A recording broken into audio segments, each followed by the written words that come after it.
Hello, everyone. Nice to see you today. My name is Jamie Kinzer. I'm the Vice President of the Integrated Supply Chain and Operations for BD Medical. So BD Medical is one of the world's largest medical and technology companies in the world, where we are dedicated every day to advancing the world of health.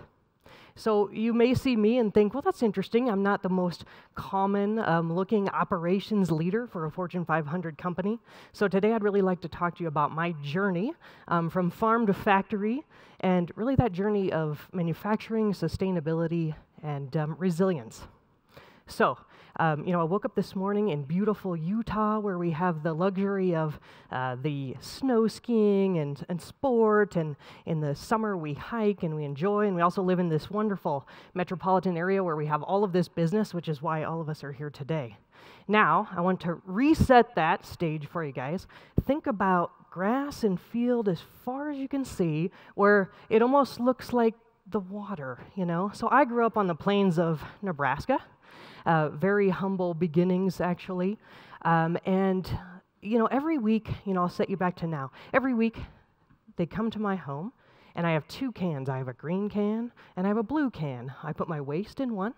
I put my recycling in the other, right? This is the norm, and they come around, and they take it, and we have processes and security in what happens here. Now, rewind back to Nebraska 10, 20, 30, 40 plus years ago, and so my house, I lived in a farming community, very heavy industry. Come to my house and we had 12 cans, okay? So you think, man, those people, they must generate so much waste. The truth is, if you were one of my friends those days, there was no waste. Let me teach you how to recycle from the beginning, right? So my father we had a can for everything, and we sorted everything. In those days, it was actually difficult to be able to dispose of. We had to find ways to recycle, even carry that to larger communities that had processes. We also did compost, so there was very little waste, period. We were one of the first families to have full solar. You see this more commonly nowadays in Utah. It's still not as common there, but it wasn't then. First ones, people are like, what is this, So this is kind of to set the stage for you, what my journey is and what motivates me for sustainability. So my parents taught me three very valuable lessons that I carry with me.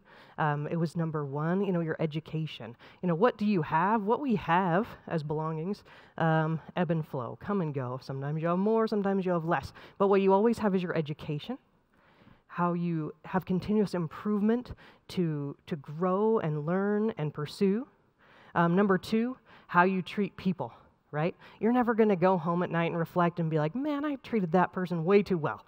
I should go back, but you will reflect and say, oh, I could have done better, right? So that's a lesson that I think we should all carry. And number three, of course, how we treat this planet. We borrow it, we're just inhabitants here, and it's for the next generations and next people. So through that, I then, of course, went to college, and I told you humble beginnings, and studied engineering. I was very interested in business as well, and I took 21 credit hours a semester, okay? So this is actually double a standard load, but I had to move quickly, and I knew it, and I did this Monday through Thursday, okay? So this is quite a lot to get done early in the morning. I was the one that was there at the early class, and I was the one in the evening class, and then what? I worked 3 12-hour shifts, Friday, Saturday, Sunday, to be able to get by. We all like to eat, shelter, all those things.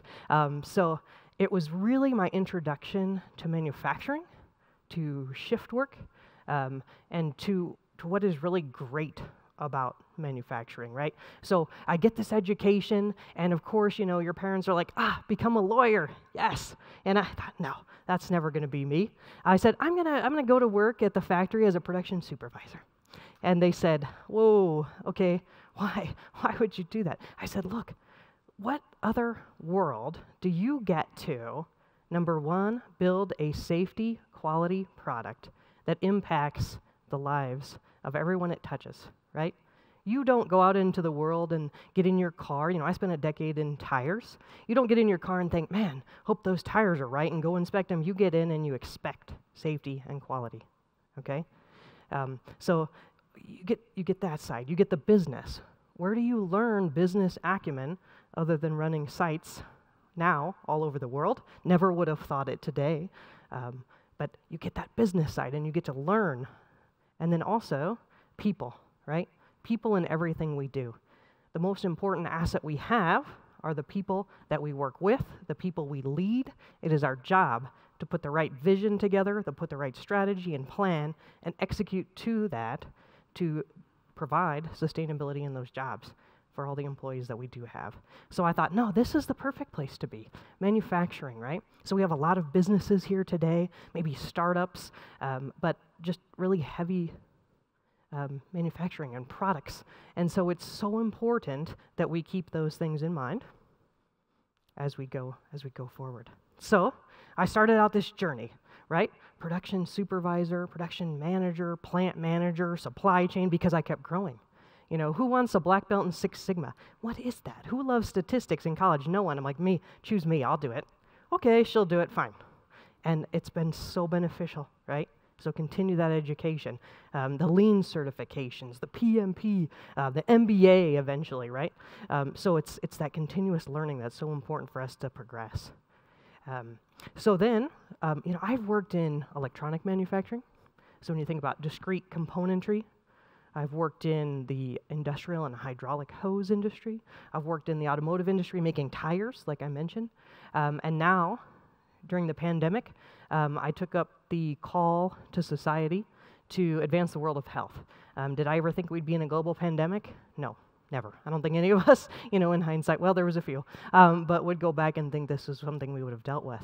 So we really had to understand resilience and how to grow and change and adapt to be successful going forward as a society.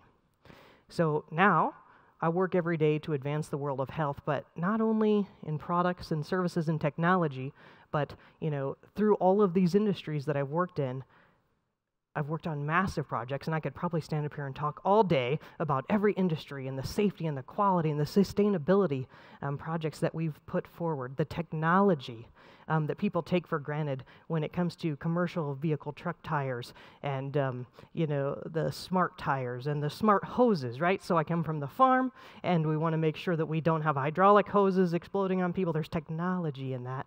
And now, all of you here are here to talk about med tech and all the technologies that we want to bring forward. And, you know, I'm very excited to be working in that field with BD now to advance the world of health, of course. So I think what's really important is that we all, as we're building these business, whether it be small, large, or, of course, startups, is that we take all of these things into consideration as we build and grow forward. You know, we are part of a community and a society, and we're responsible to each other, of course. So I leave you with, you know, make sure that you're looking at air consumption and water consumption and your energy, and how can we do all of these things to improve for the future as we bring on all of these new technologies. So I'll leave you with the fact that success isn't so interesting, but the struggle is where the real meat of it is. So thank you for your time today, and I appreciate it.